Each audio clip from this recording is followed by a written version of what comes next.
नमस्कार दर्शक बंधु मु प्रदीप आपण मानक स्वागत करुच्ची आज आउ एक नुआ भिडियो रे। तो आज ये भिडियो रे आमे पोस्ट ऑफिस रे जाकि सीनियर सिटीजन सेविंग स्कीम बा वरिष्ठ नागरिक संचय जमा विषय रे संपूर्ण डिटेल्स जानिबा जो थिरे आपण मानकर टंका डिपोजिट कले आपन को केते टंकार बेनिफिट मिल पारिबो एवं एही योजना रे केउ माने टंका रखि पारिबे तार डिटेल्स एही भिडियो रे जानिबा।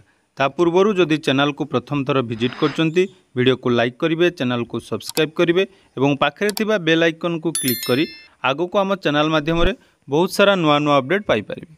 तो आपण माने जानती पूर्व पोस्ट ऑफिस रे थिबा समस्त स्कीम रो जाकि डिटेल्स वीडियो आपण मानक सहित शेयर करथिली।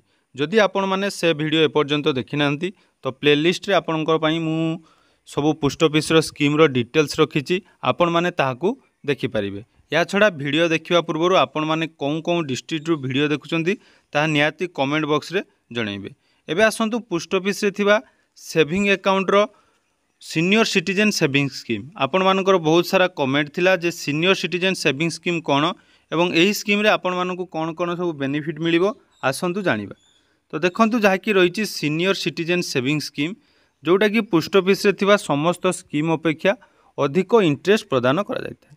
जो थे देखु आपण मानू 8.2 अर्थात वार्षिक 8.2% जहाँकि सुध प्रदान करा जायथाय एवं एही अकाउंट जहाँकि सर्वनिम्न 1000 टंकार आरंभ होई सर्वाधिक 30 लाख टंका पर्यंत जहाँकि इन्वेस्ट करें एवं एटा गोटे आपंकर कही रखी वन टाइम डिपोजिट अर्थात आपंकर एटा फिक्स डिपोजिट रहिबो जहाँकि प्रथमे गोटे थर आपण मानू इन्वेस्ट करने पड़ो। एवं आसतु एही जो रही सीनियर सिटीजन सेविंग स्कीम एथिरे कौन कौन सब फीचर्स रही अर्थात क्यों माने यही अकाउंट खोली पारिबे एवं जदि आपण माने यही अकाउंट खोलिया पई चाहुचंती ताले आपन को कौन कौन डॉक्यूमेंट रो आवश्यकता रही। तो देखंतु प्रथम रही यही अकाउंट क्यों माने खोली पारिबे ना भारतर जेकोसी 60 वर्ष रु ऊर्ध्व होइतिबा वरिष्ठ नागरिकक नाम रे यही अकाउंट खोला जाई पारिबो अर्थात आपन को बयस जदि 60 वर्ष रु अधिक अछि ताहले आपण माने एही स्कीम रे जाकी अकाउंट खोली पारिबे।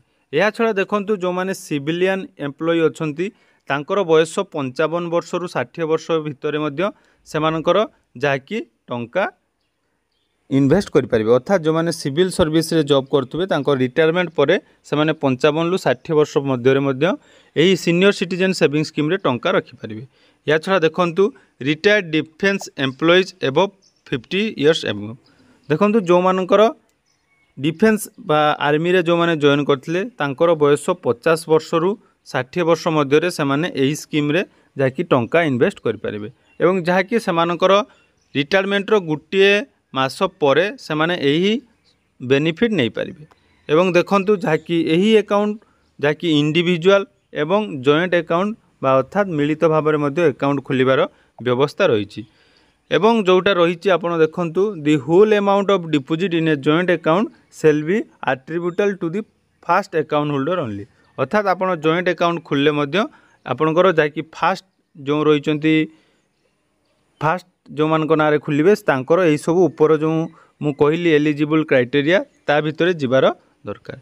एबे देखंतु डिपोजिट तो डिपोजिट कथा जदि आमे देखिबा ताले एटा 1000 टंका आरंभ होई सर्वाधिक जाकि 30 लाख टंका पर्यंत आपण सीनियर सिटीजन सेविंग स्कीम रे टंका इन्वेस्ट करि परिबे एवं जहाँकि जदि आपण एथिरे अधिका टंका इन्वेस्ट करचंती ताले आपण एटा को रिफंड पाई परिबे एवं एही अकाउंट आपण को पई कोन बेनिफिट रही देखंतु ना जो माने रिटायरमेंट टाइम रे एही अकाउंट खोलिया पई चाहुचंती तो रिटायरमेंट परे तांकु मिलिथिबा टंका को से माने 5 वर्ष पई जाकि फिक्स डिपोजिट आपरे एही स्कीम रे इन्वेस्ट करि परिबे जोंथिरे आपण को 8.2% रो इंटरेस्ट मिलिबो एवं एथिरे जाकि देखंतु आमर benefit of section 8C income tax रो जाकि बेनिफिट मध्य रही।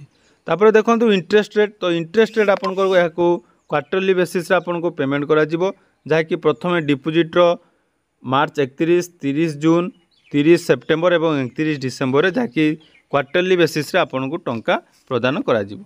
तो जदि आपनकर एही स्कीम रे इंटरेस्ट आपनकर क्वार्टरली हिसाब रे क्लेम करिया पई चाहुना तो आपन को एडिशनल कोनोसी इंटरेस्ट प्रदान करा जिवो नाही एवं एथिरे मध्य आउ रही प्रीमेच्योर क्लोज रो मध्य व्यवस्था अछि आपण माने चाहिए यही अकाउंट को आगुरी क्लोज करेंगे। जदि 2 वर्ष पूर्व क्लोज कर आपको इंटरेस्ट जहाँकि 1.5% कमिज और 2 वर्ष रु 5 वर्ष पर जदि आप प्रीमेच्योर क्लोज कर इंटरेस्ट रेट 1% कमिज। तो देखो यही अकाउंट को आपण मैंने चाहिए जहाँकि 1 ईयर पर एक्सटेंड करेंगे। तापर देखो मैच्योरिटी रे आपको रही 5 वर्षर स्कीम रही 5 वर्ष पर आपको मैच्योरिटी करेंगे। एवं आसतु एते टंका आपको केते टंकार बेनिफिट मिलिबो ता विषय जानि नबा। तो देखिपे यहाँ रही आमर सीनियर सिटीजन सेविंग स्कीम जहाँकि इंटरेस्ट कैलकुलेटर।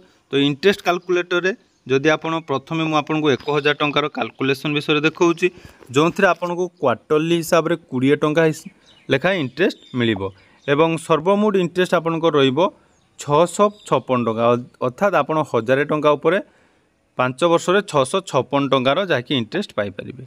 सेपरी देखो 1 लाख टंका उपर आपणकर इंटरेस्ट रेट जहाँकि रहिबो क्वार्टरली हिसाब से आपको 2050 टंकार जहाँकि इंटरेस्ट प्रदान करा जिवो।